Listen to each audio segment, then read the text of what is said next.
नमस्कार, आप देख रहे हैं जन टीवी और मैं आपके साथ आकांक्षा पारिक। खबरों की शुरुआत से पहले एक नजर हेडलाइंस पर। मोदी सरकार की 9वीं वर्षगांठ पर उत्तराखंड में आज से महाजनसंपर्क अभियान शुरू। 30 जून तक कार्यकर्ता और मीडिया प्रभारी करेंगे हर लोकसभा क्षेत्र में संवाद कार्यक्रम।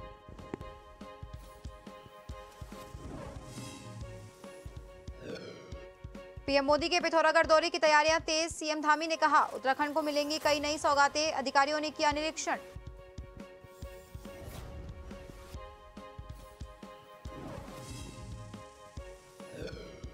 यूकेडी ने चिकित्सा परिषद के रजिस्ट्रार कार्यालय के सामने किया धरना प्रदर्शन। नर्सेज भर्ती में बाहरी लोगों को शामिल करने पर जताया विरोध। स्थायी निवासियों को भर्ती में प्रकृति की मांग।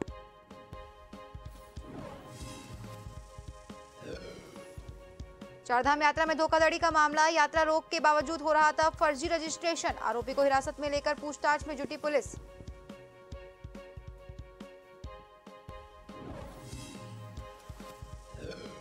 और मौसम के अलर्ट को देखते हुए केदारनाथ यात्रा पर रोक, बावजूद यात्रियों का आना जाने का सिलसिला जारी। डीजीपी ने की भीड़ नहीं करने की अपील। चारधाम यात्रा नवंबर के पहले हफ्ते तक रहेगी जारी।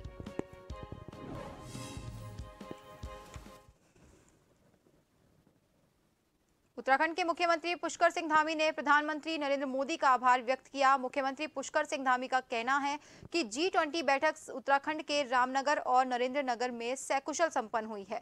इन बैठकों से उत्तराखंड को खासा लाभ हुआ। देश दुनिया में उत्तराखंड का नाम रोशन हुआ है। उत्तराखंड अगली G20 बैठक जो कि जून में होनी है, इसके लिए भी तैयार है और अधिकारी तेजी से बैठक को कामयाब बनाने में जुटे हुए हैं।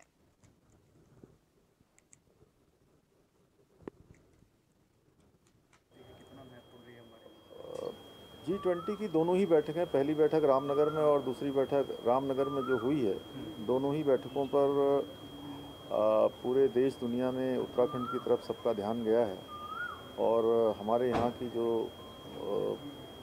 विशिष्टताएं हैं, यहाँ की संस्कृति है, यहाँ का जो मातृशक्ति के क्षेत्र में, अन्य क्षेत्रों में, ग्रामीण विकास के क्षेत्र में जो काम हुआ है, उनको सब देश दुनिया के लोगों ने आकर देखा है।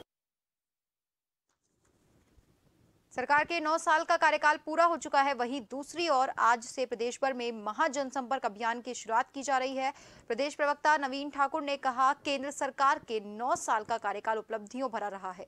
आज से हर लोकसभा में कार्यकर्ताओं और सोशल मीडिया प्रभारी आम जनता से संवाद करने का काम करेंगे। साथ ही कहा कि 30 मई से कार्यक्रम की शुरुआत हो चुकी है और आने वाली 30 तारीख तक प्रदेश भर में तमाम सारे कार्यक्रमों का आयोजन किया जाना है। और आज 1 तारीख से लेकर 5 तारीख तक प्रत्येक लोकसभा में हमारा सोशल मीडिया का वॉलंटियर्स का मीट है। सुबह मीडिया के साथ प्रेस है, प्रेस वार्ता के बाद सोशल मीडिया के साथ जो भी केंद्रीय मंत्री होंगे, हमारे सांसद होंगे और स्थानीय हमारे नेतागण हैं, उनका जो है सबके साथ संवाद है।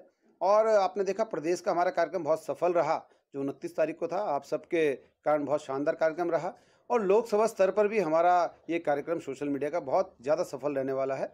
और प्रत्येक जो है 4 दिन बाद, 5 दिन बाद की एक अभियान है। अभी ये सोशल मीडिया का अभियान है 1 से 5। सीएम धामी के चंपावत विधानसभा क्षेत्र के विधायक के तौर पर 3 जून को 1 साल पूरा होने पर चंपावत जिला मुख्यालय में होने वाले जन संवाद कार्यक्रम में सीएम धामी के द्वारा जिले की आशा कार्यकर्ताओं को भी बुलाया गया है। जिला अध्यक्ष सरस्वती पुनेठा ने आशाओं को जन संवाद कार्यक्रम में बुलाने के लिए जिले की सभी आशा कार्यकर्ताओं की ओर से सीएम धामी को धन्यवाद दिया गया है। सरस्वती पुनेठा ने कहा, 3 जून को चंपावत में होने वाले जनसंवाद कार्यक्रम में सीएम धामी के द्वारा जिले की सभी आशा कार्यकर्ताओं को बुलाया गया, जो कि जिले की आशाओं के लिए काफी गर्व की बात है। सरस्वती पुनेठा ने कहा, जनसंवाद कार्यक्रम में आशाएं अपनी मानदेय की मांग सीएम धामी के समक्ष रखेंगी। उन्हें आशा है सीएम धामी आशाओं की इस मांग को पूरा करेंगे। आपको बता दें, 3 जून को सीएम धामी के चंपावत विधायक के तौर पर 1 साल पूरा होने पर चंपावत जिला मुख्यालय में कई कार्यक्रमों का आयोजन किया जा रहा है। कार्यक्रम में सीएम धामी खुद प्रतिभाग करेंगे। कार्यक्रम को सफल बनाने के लिए प्रशासन और भाजपा कार्यकर्ता जोर शोर से तैयारियों में जुटे हुए हैं।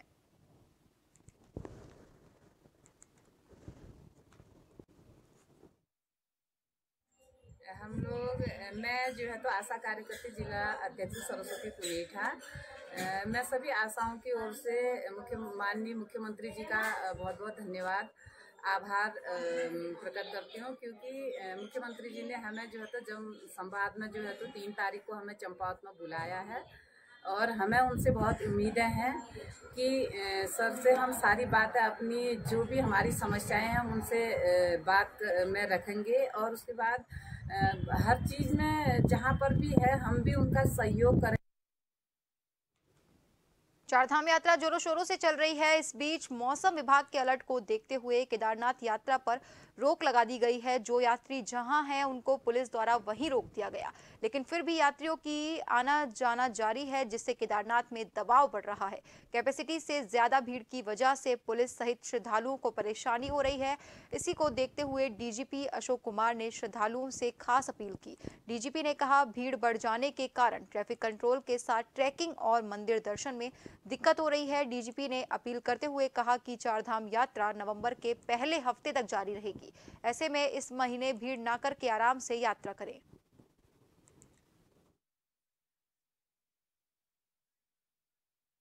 समझ देशवासियों के संज्ञान में एक बड़ी बात लाना चाहता हूं कि कुछ लोग सोचते हैं ये यात्रा सिर्फ मई और जून की है। ये ऐसा नहीं है। ये यात्रा जो है नवंबर के दूसरे हफ्ते तक चलेगी, दिवाली तक चलती है और अक्टूबर का महीना उत्तराखंड के मौसम के हिसाब से बहुत ही अच्छा होता है 15 सितंबर के बाद। तो ऐसा नहीं है कि जून में ही यात्रा हो रही हो। तो मैं सबके संज्ञान में लाना चाहता हूं कि अपनी यात्रा को आप स्टैगर कर सकते हैं। हर आदमी इसी जून के महीने में यात्रा प्लान न करके आप लोग सितंबर के दूसरे हफ्ते और अक्टूबर और में भी यात्रा को प्लान कर सकते हैं। उत्तराखंड में चारधाम यात्रा इस समय जोरों पर चल रही है। यात्रा को शुरू हुए अभी 1 महीना हुआ, लेकिन अभी से ही पिछले रिकॉर्ड टूटते हुए नजर आ रहे हैं, क्योंकि चारधाम यात्रा पर श्रद्धालुओं की भीड़ लगातार बढ़ती जा रही है, जिसको देखते हुए मुख्यमंत्री पुष्कर सिंह धामी ने केदारनाथ के रजिस्ट्रेशन पर रोक लगा दी। वहीं परिवहन अधिकारी सुनील शर्मा का कहना है कि चारधाम यात्रा बहुत ही अच्छे तरीके से चल रही है, यात्रियों की संख्या भी बढ़ी है। उनका कहना है, अगर आंकड़ों के हिसाब से देखें तो पिछले साल पूरे चारधाम यात्रा में सिर्फ 20,207 ग्रीन कार्ड बने थे और इस बार 2 महीने में लगभग 21,000 ग्रीन कार्ड बन चुके हैं। इस दौरान अगर गाड़ियों की ट्रिप की बात करें तो पिछले साल चारधाम सीजन में लगभग 49,393 ट्रिप लगी, लेकिन इस बार सिर्फ 2 महीने में 36,000 से ज्यादा ट्रिप लगा चुके हैं, जो कि पिछले साल की तुलना में 65 से 70% होता है।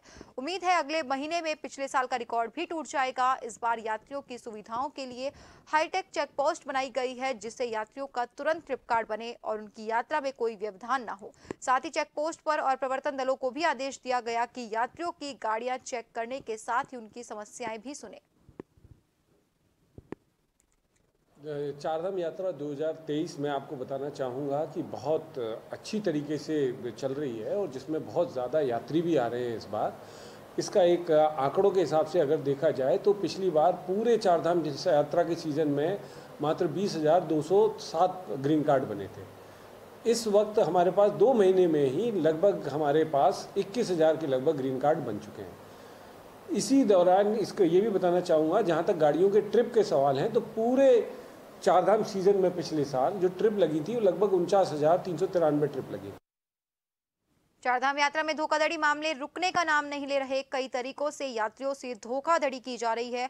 जहां हाल ही में एसटीएफ ने ऐसे लोगों को गिरफ्तार किया था जो हेली सेवाओं को लेकर धोखाधड़ी कर रहे थे, वहीं अब एक ऐसा मामला निकलकर सामने आया कि सरकार ने अभी केदारनाथ के रजिस्ट्रेशन पर रोक लगाई है, लेकिन कुछ लोग रोक होने के बावजूद भी फर्जी तरीके से केदारनाथ यात्रा का रजिस्ट्रेशन कर रहे थे। इस तरह का मामला पुलिस के संज्ञान में आया, जिसके बाद पुलिस ने मुकदमा दर्ज करते हुए एक व्यक्ति को हिरासत में लिया, जिससे पूछताछ की जा रही है।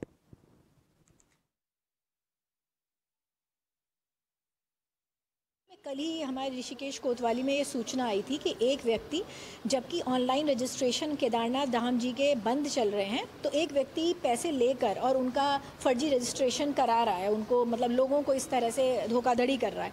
तो इस सूचना पे फिर मुकदमा दर्ज किया गया। हमने 420 IPC में मुकदमा दर्ज किया है इस व्यक्ति के विरुद्ध। ये व्यक्ति जो है बेसिकली ऋषिकेश का ही रहने वाला है, उसका नाम कुशाल जाटव है और अब अग्रिम विवेचना की जा रही है। जैसे जैसे फैक्ट्स आएंगे उसके अनुसार कार्रवाई की जाए।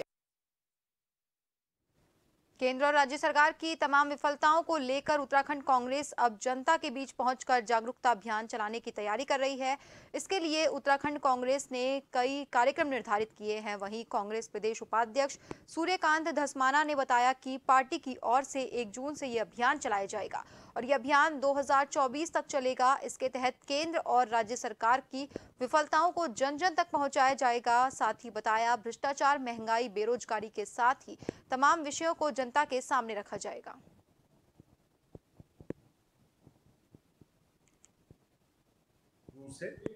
और 1 जून से लेकर के 2024 जब तक पार्लियामेंट का चुनाव नहीं हो जाएगा, हम इन सारे विषयों पर जनता को जागृत करेंगे और इनके झूठ का पर्दाफाश करेंगे।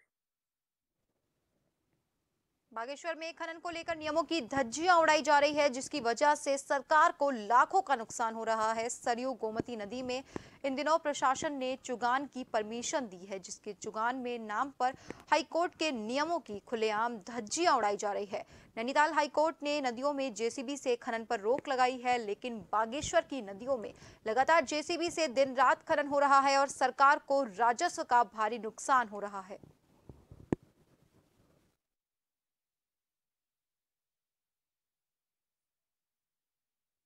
में 1 किलोमीटर तक जो बीच में है हमारे गरुड़ की साइड का, इसमें जो है मामला कमर्शियल कोर्ट में विचाराधीन है। पहले उसमें कुछ अगेंस्ट में फैसला आ गया था पीडब्ल्यूडी के, तो फिर वो सरकार की अनुमति लेके कमर्शियल कोर्ट में गए हैं और इस महीने ही उसका तारीख लगी है, तो उसमें कुछ फैसला आ सकता है, तो जिससे इसका निस्तारण हो जाएगा। बाकी जो आगे का पोर्शन है चौखटिया साइड में जो फॉरेस्ट का लैंड आ रहा है, उसका ज्वाइंट सर्वे पीडब्ल्यूडी का वन विभाग का हो चुका है और शीघ्र ही उसमें कार्रवाई आगे बढ़ेगी। और फिलहाल खबरों में वक्त तो चला एक छोटे से ब्रेक का, जल्द हाजिर होंगे, बने रहिए जन टीवी के साथ।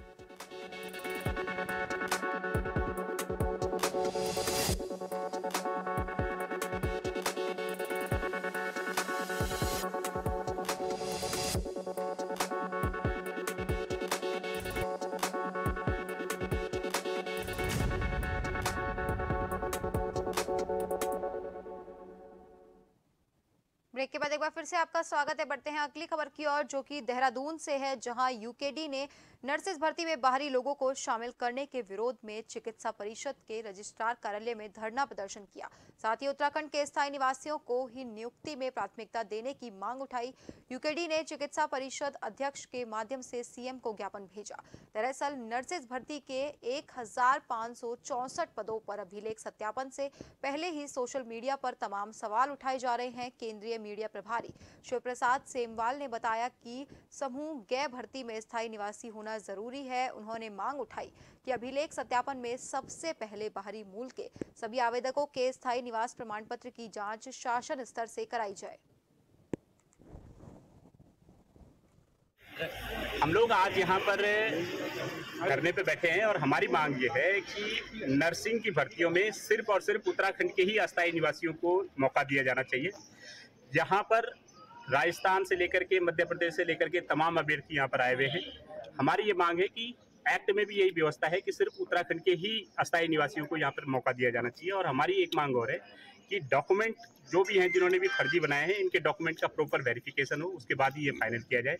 हाई कोर्ट ने इनसे 4 हफ्ते में जवाब मांगा था, इसको तत्काल दिया जाए। आज 18 हफ्ते हो गए, अभी तक कोई जवाब नहीं दिया है।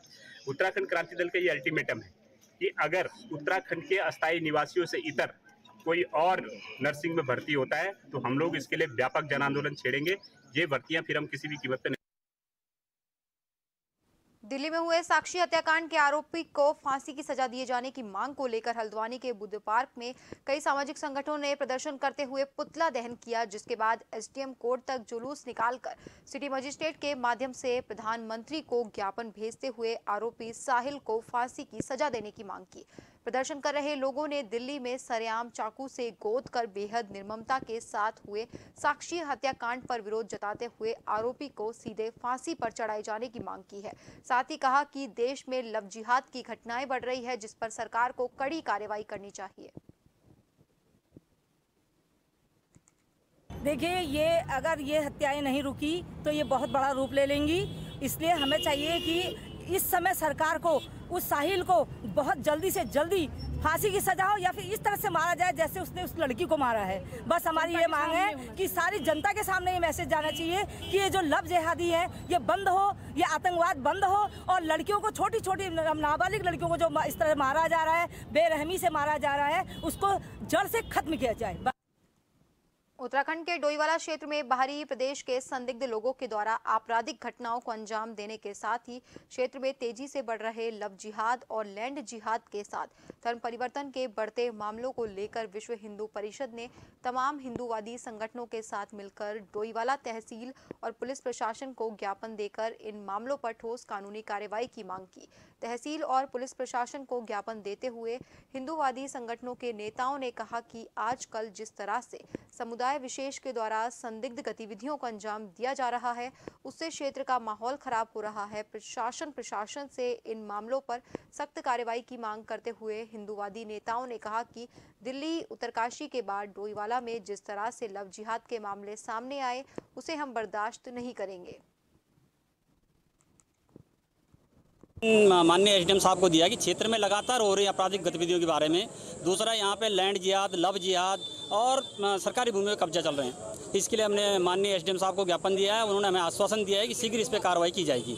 यही काम हमने डोईवाला कोतवाल साहब को कहा है कि क्षेत्र में बढ़ रही आपराधिक घटनाओं पर अंकुश लगाया जाए एवं इनका सत्यापन किया जाए और क्षेत्र में लगातार ठेली वाले जो हैं इनका सत्यापन जो है तरीके से नहीं हो रहा है, इसके लिए कहा है।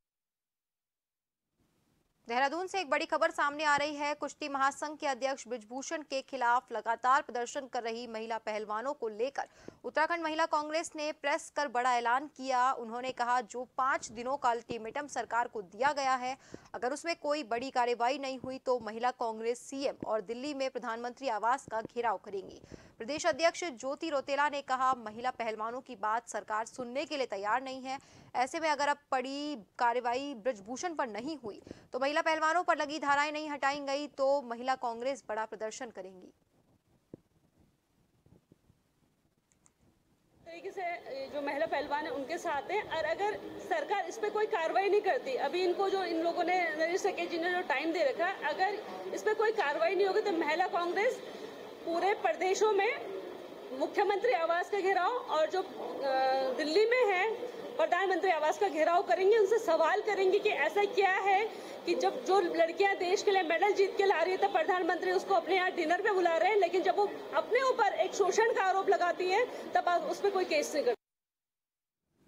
हल्द्वानी में कांग्रेस कार्यालय स्वराज आश्रम में यूथ कांग्रेस की राष्ट्रीय सचिव और उत्तराखंड की सह प्रभारी अभव्या चौहान ने प्रेस कॉन्फ्रेंस करते हुए केंद्र की मोदी सरकार पहलवानों का अपमान कर रही है। मेडल लाने पर प्रधानमंत्री इन खिलाड़ियों के साथ अपनी फोटो खिंचवाते हैं, जबकि आज उनके साथ दुर्व्यवहार हो रहा है। महिला पहलवानों के साथ पुरुष पुलिसकर्मी किस तरह से अभद्रता कर रहे हैं, ये किसी से छुपा हुआ नहीं है। लिहाजा यूथ कांग्रेस द्वारा पूरे देश में आज पहलवानों के समर्थन में केंद्र सरकार के खिलाफ प्रदर्शन और प्रेस कॉन्फ्रेंस की जा रही है।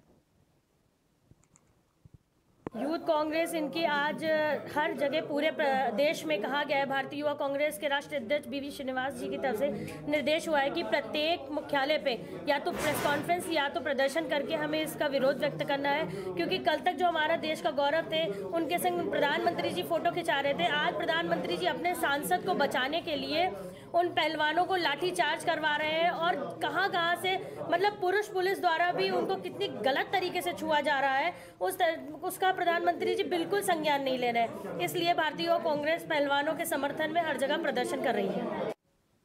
पूर्व पीएम की पोती अद्रिजा पर कोर्ट के आदेश के बाद राजपुर थाने में SC/ST एक्ट के तहत केस दर्ज किया गया। वहीं अद्रिजा के पति अर्केश भी मीडिया के सामने आए और उन्होंने अपनी पत्नी के आरोपों को झूठा बताया। अर्केश ने कहा उसने उत्तराखंड से लेकर दिल्ली और दिल्ली से लेकर ओडिशा तक बवाल कर रखा है, लेकिन उनके आरोपों में कोई सच्चाई नहीं है। वहीं इस मामले में ADG V मुरुगेशन का भी बयान सामने आया। बता दें, उन्होंने कहा SSP दलीप सिंह कुंवर को इस केस की निष्पक्षता से जांच करने के आदेश दिए गए हैं।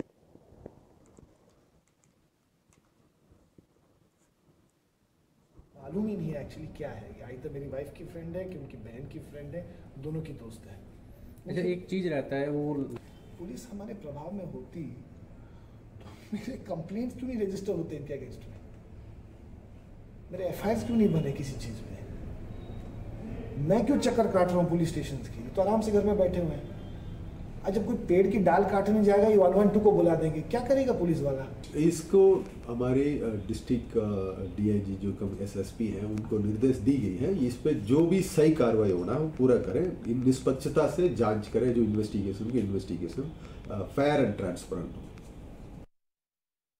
जिलाधिकारी कैंप कार्यालय में कांग्रेस के शिष्टमंडल ने जिलाधिकारी से मुलाकात कर जिले के 5 सूत्रीय समस्याओं को लेकर ज्ञापन सौंपा। इस दौरान कांग्रेस जिलाध्यक्ष राहुल छिमवाल के नेतृत्व में मिले शिष्टमंडल ने शहर में आवारा पशुओं की समस्याओं से निजात दिलाने और हल्द्वानी में फ्लाईओवर निर्माण में व्यापारियों की सहमति के साथ ही अतिक्रमण और जाम की समस्याओं को लेकर ज्ञापन दिया। इस दौरान कांग्रेस जिलाध्यक्ष राहुल छिमवाल ने बताया कि नवनियुक्त जिलाधिकारी को कांग्रेस के शिष्टमंडल ने विभिन्न समस्याओं से अवगत कराया है और जिलाधिकारी ने जल्द ही समस्याओं का समाधान कराने का आश्वासन दिया है। देखिए, आज हम लोगों ने सिटी मजिस्ट्रेट साहब से ये बात करी कि जिलाधिकारी महोदय से हम लोगों ने आज मुलाकात करी और सबसे पहले उनको हमने बधाई दी और निश्चित रूप से हमने उनको 5 सूत्रीय ज्ञापन दिया है, जिसमें हम लोगों ने पूरे ज़िले की कुछ समस्याओं को लेकर के उनसे बात करी है, जिनमें उन्होंने हमें एक अच्छा, जिसे कहते हैं कि रिस्पांस दिया कि उन्होंने ये समस्याओं के समाधान की बात हमसे कही। उसमें हम लोगों ने कहा है कि जैसे कि आपके हमारे जो शहरी क्षेत्र हैं उनमें आजकल जो हमारा आवारा पशु हैं उनका बहुत ज़्यादा वो हमें नुकसान दे रहे हैं आम जनमानस को, और जिस तरीके से वो आए दिन जिससे घटनाएँ होती जा रही है, तो हमने उनसे कहा कि ये आवारा पशुओं के लिए कोई योजना बनाई जानी चाहिए। पिथौरागढ़ में लंपी बीमारी से अभी तक 15 पशुओं की मौत हो चुकी है। वहीं वर्तमान में 400 पशुओं का टीकाकरण किया जा चुका है। पिथौरागढ़ में पशुधन अधिकारियों और चिकित्सकों की कमी की वजह से 30 पशुधन अधिकारी रुद्रपुर और नैनीताल से यहां रोग की रोकथाम और टीकाकरण के लिए भेजे गए।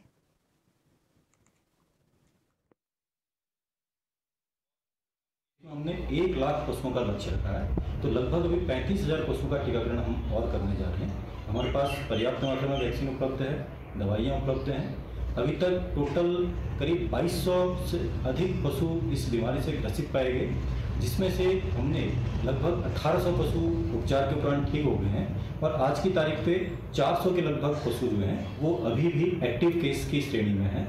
और विभिन्न क्षेत्रों से जो LSD से मृत्यु के हमारे पास केसेज हैं, लगभग 15 गोवंशीय पशुओं की जो डेथ है वो लंपी से पाई गई है। हालांकि लंपी से अकेले डेथ नहीं होती है, लंपी के साथ अगर उसको सेकेंडरी बैक्टीरियल कॉम्प्लिकेशंस हैं या कोमॉर्बिड हम उसको बोलते हैं, तो उसकी वजह से इसमें मोर्टेलिटी होती है। अन्यथा केवल 1 से 2% केस में ही लंपी में मौत होती है। तो वर्तमान में पर्याप्त दवा, वैक्सीन है, तो हम जहाँ से भी हमारे पास एक्स्ट्रा सूचनाएं आती हैं तो वहाँ भी हम अतिरिक्त टीमों को भेजकर इसका रोकथाम कर रहे हैं और जल्दी ही ये पूरी तरह नियंत्रण में आ जाएगी।